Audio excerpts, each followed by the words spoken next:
നീണ്ട 5 പതിറ്റാണ്ടുകൾക്ക് ശേഷം, കൃത്യമായി പറഞ്ഞാൽ 54 വർഷങ്ങൾക്ക് ശേഷം, മനുഷ്യൻ വീണ്ടും ചന്ദ്രനിലേക്ക് പോവുകയാണ്. മനുഷ്യരെയും കൊണ്ടുള്ള ചാന്ദ്രയാത്രകൾ എന്ന് പറയുന്നത് വളരെ റിസ്ക് പിടിച്ചിട്ടുള്ളതും വലിയ എക്സ്പെൻസീവ് ആയതുമായ ഒരു മിഷനാണ്. മനുഷ്യൻ നിരവധി തവണ അവിടേക്ക് പോയിട്ടുണ്ട്. ആദ്യ ശ്രമത്തിൽ ജീവനുകൾ പൊലിഞ്ഞിട്ടുണ്ട്. മനുഷ്യരാണ് അവിടേക്ക് പോകുന്നത് എന്നുള്ളത് കൊണ്ട് തന്നെ ജീവനോടെ തിരികെ എത്തുക എന്നതാണ് ഇത്ര വലിയ റിസ്ക്കും എക്സ്പെൻസീവുമായി ചാന്ദ്രയാത്രകൾ മാറുന്നത്. ഇന്ന് മനുഷ്യൻ പോകാതെ തന്നെ വളരെ കുറഞ്ഞ ചിലവിൽ, ഒട്ടും റിസ്ക് ഇല്ലാതെ തന്നെ ചന്ദ്രനിൽ നിന്നുള്ള മണ്ണും മറ്റു വസ്തുക്കളുമൊക്കെ യന്ത്രസഹായത്താൽ വിവിധ പഠനങ്ങൾ നടത്തുകയും ഭൂമിയിലേക്ക് കൊണ്ടുവരാനുമൊക്കെ മനുഷ്യന് കഴിയും. പിന്നെ എന്തിനാണ് ഇത്ര റിസ്ക് എടുത്ത് നമ്മൾ വീണ്ടും അങ്ങോട്ടേക്കൊരു യാത്ര നടത്തുന്നത്? ഇതൊരു ലൈഫ് ടൈം ഇവൻ്റാണ്. ചരിത്ര പുസ്തകങ്ങളിൽ എഴുതാൻ പോകുന്ന വളരെയധികം പ്രാധാന്യമുള്ള കുറേയധികം കാര്യങ്ങൾ ഇതിൽ നടക്കുന്ന മനുഷ്യ ചരിത്രത്തിൻ്റെ തന്നെ വലിയൊരു ടേണിംഗ് പോയിൻ്റാണിത്.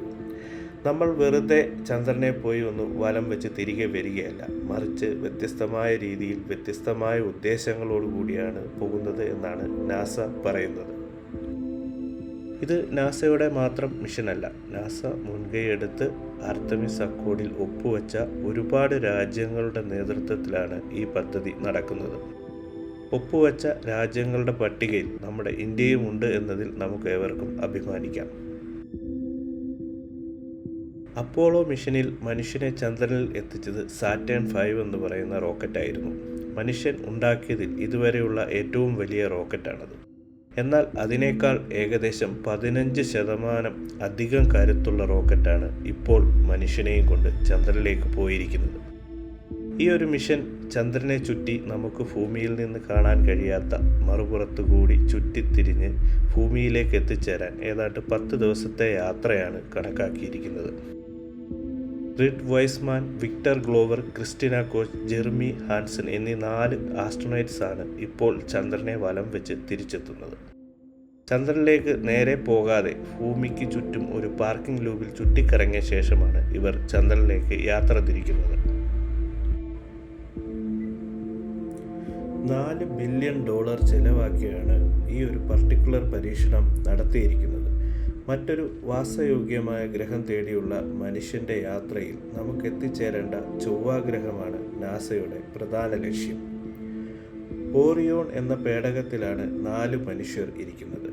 നമ്മുടെ ഇൻ്റർനാഷണൽ സ്പേസ് സ്റ്റേഷൻ ISS നിലനിൽക്കുന്ന പാതയേക്കാൾ ഏകദേശം 200 മടങ്ങ് ദൂരത്തിൽ ഉള്ള പാത്തിലൂടെയാണ് ഇവർ ഭൂമിയെ വലം വയ്ക്കുന്നത്. അവിടെ അവർ കറങ്ങി കാത്തിരിക്കും. കാരണം ചന്ദ്രനിലേക്ക് പോകുന്ന വഴിയിൽ പേടകത്തിന് എന്തെങ്കിലും ചോർച്ചയോ തകരാറോ ഉണ്ടായാൽ രക്ഷപ്പെടുക ഏതാണ്ട് അസാധ്യമാണ്.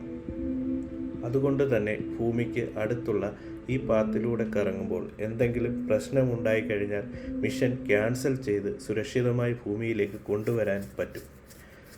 ക്ലോസറ്റിന് പറ്റിയ ചെറിയ കേടുപാടുകൾ പരിഹരിച്ചത് നമ്മൾ ഇന്നലെ അറിഞ്ഞ കാര്യവും ആണല്ലോ. ഇപ്പോൾ അവർ ചന്ദ്രനിലേക്കുള്ള യാത്രയിലാണ്. അടുത്ത കടമ്പ എന്നത് ചന്ദ്രന് ഒരു ഫാർ സൈഡുണ്ട്. ഭൂമിയിൽ നിന്ന് കാണാൻ കഴിയാത്ത ഒരു മറുപുറം ചന്ദ്രനുണ്ട്.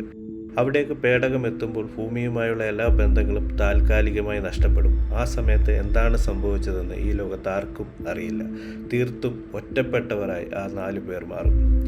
ഈ ദൗത്യത്തിൻ്റെ ഓരോ നിമിഷങ്ങളും വളരെ ഇമ്പോർട്ടൻ്റായി എടുത്ത് വളരെയധികം സിസ്റ്റമാറ്റിക്കായിട്ട് ചന്ദ്രനെ ഒരു സ്ഥിരം ബേസാക്കി മാറ്റി പിന്നെ അവിടെ നിന്നും മനുഷ്യനെ ചൊവ്വയിലേക്ക് കൊണ്ടുപോകാൻ പറ്റുന്ന വലിയ പ്ലാനുകൾ നടപ്പിലാക്കാനുള്ള മനുഷ്യൻ്റെ വലിയ ശ്രമത്തിൻ്റെ ഭാഗമാണ് ഈ ദൗത്യം. ഇത് വിജയിച്ച് അവർ തിരിച്ചു വരട്ടെ. അതിനുശേഷം മനുഷ്യൻ്റെ കാൽപ്പാട് വീണ്ടും ചന്ദ്രനിലും തുടർന്ന് ചൊവ്വയിലും പതിയട്ടെ. ഒരുപാട് പ്രതീക്ഷകളോടെ നിർത്തുന്നു.